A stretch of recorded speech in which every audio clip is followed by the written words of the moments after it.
আজকাল সকাল সকাল ডালেই পাই না তোমায়। কোথায় উড়ে বেড়াচ্ছ বলো তো?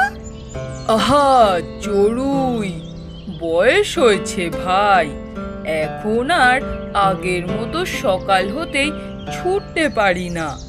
একটু রোদ পিঠে না লাগলে ডানা খুলতেও ইচ্ছা করে না।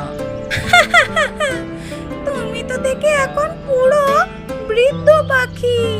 আগে তো সকালে 4টায় গান গেয়ে ফেলতে, এখন দেখি আজটাও শব্দ বেরোয় না গো। গান গাইনি বলছো? কাল দেখোনি আম গাছের নিচে বসে চুই চুই চুই চুই করে এমন একটা তাল দিলাম, একটা পায়রাও হাও মাও করে পালিয়ে গেল। পায়রা তো বোকা, সে তো কাকের ডাকেও ভয় পায়। কিন্তু বলো তো, আজ সকালে ঘুম ভাঙলো কিভাবে?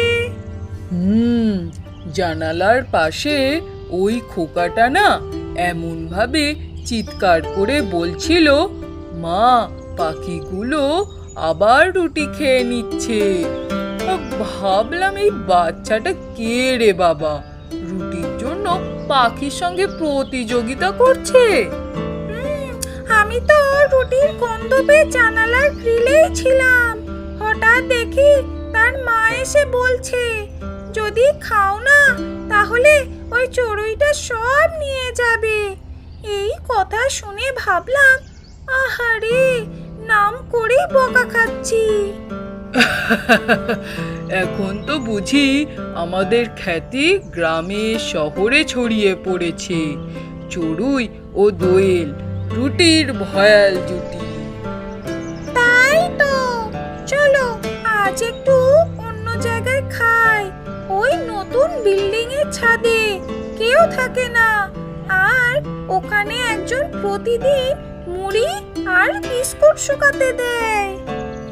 একদম ঠিক, আজ একটু পেট পুজো হোক, তারপরে দুপুরে গাছের ছায়ায় লম্বা ঘুম। ভাই রে, তোর এই আয়েশি দেখে আমিও মনে হয় আয়েশি হয়ে যাচ্ছি। আগে ভাবতাম শুধু খাই মুড়ি গান গাই, এখন দেখি বিশ্রামও দরকার। এই তো বুঝলে জীবন, শুধু উড়ে বেড়ালেই তো আর জীবন না, মাঝে মাঝে বসে একটু বাতাসে ডানা শুকানোও লাগে। চলো তবে আজকের দিনে শুরু হোক একটু মজা আর বিস্কুট দিয়ে। হ্যাঁ চলো, টুই টুই চুই চুই আর খাওয়ার পুই পুই।